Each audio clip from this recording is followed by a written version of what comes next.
Hello, beautiful people, and welcome to my channel. If you are a returning subscriber, welcome back. So today's video is a tutorial on how to make whipped shea butter without a handheld mixer. So all you'll need is a bowl of some sort. You will need a tablespoon and measuring spoon. So all these ingredients are less than 100 Rand and can be found at your nearest disc game, clicks, or even game or checkers. So over here, I have extra virgin olive oil, which I have not used in quite some time. So I'm really looking forward to see what it will do for my hair.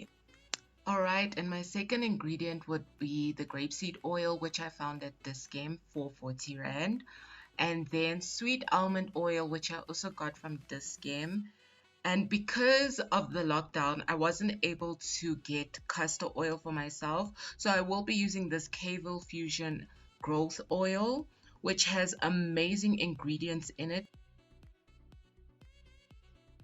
So as you can see, it has castor oil as its top ingredient, which is great. It has coconut oil, argan oil, olive oil, peppermint, avocado, rosemary, lavender, and so forth. If you want to continue reading, just pause this video and have a look at the rest of the ingredients.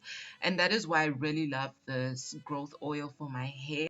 Okay, so that is it for the oils that I will be using. And onto the essential oils. Over here we have neroli oil.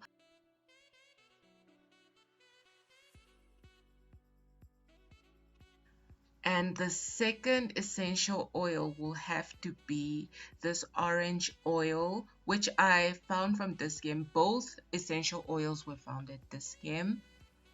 And of course, the base of this whipped shea butter is shea butter itself, which I found, or rather, which was bought for 10 Rand. This was bought for me by my uncle at sometime last year in Joburg.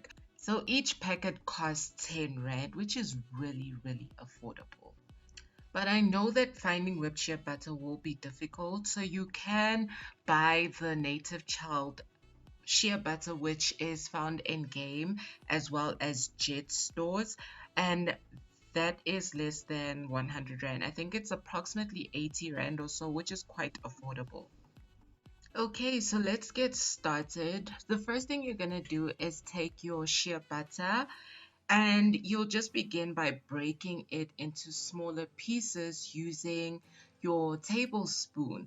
This will really get things working for you. It will make things so much easier because you cannot whip it as a whole piece. So doing this will just make things so much easier for you.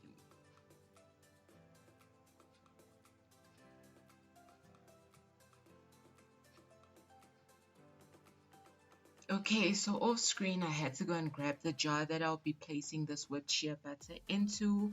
And now I'm just taking the extra virgin olive oil and my measuring spoons, and I will be using the 1 teaspoon. So all I did was place 1 teaspoon of extra virgin olive oil into this shea butter. And then I took the grapeseed oil and I also placed 1 teaspoon of grapeseed oil.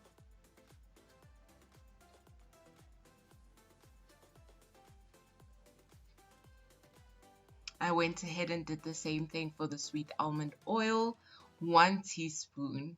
I really didn't want to dilute this whipped shea butter too much. I still wanted it to have its thick. So now it's the Caivil Fusion oil, 1 teaspoon, same thing. Okay, so now I'm gonna just break it down some more with the oils in the shea butter.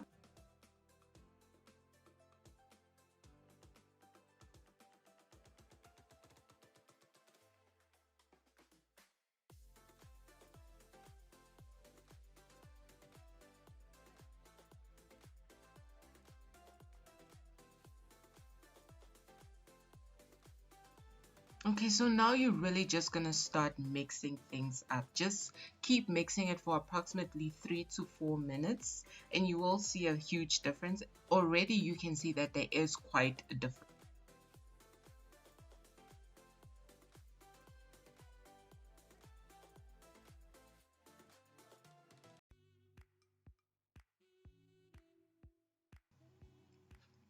How creamy does this mixture look already? Oh my goodness. Just looking at it is giving me the good feels. Okay, so after an intense arm workout, I'm just gonna go ahead and add the essential oils. So I'm starting off with the orange oil. I put in approximately 6 drops, no, 5 drops. It just took its sweet time. And then with the neroli oil, I put 5 drops as well. You need to be careful with essential oils because they really are potent. You don't need a lot of oil, a lot of essential oil rather.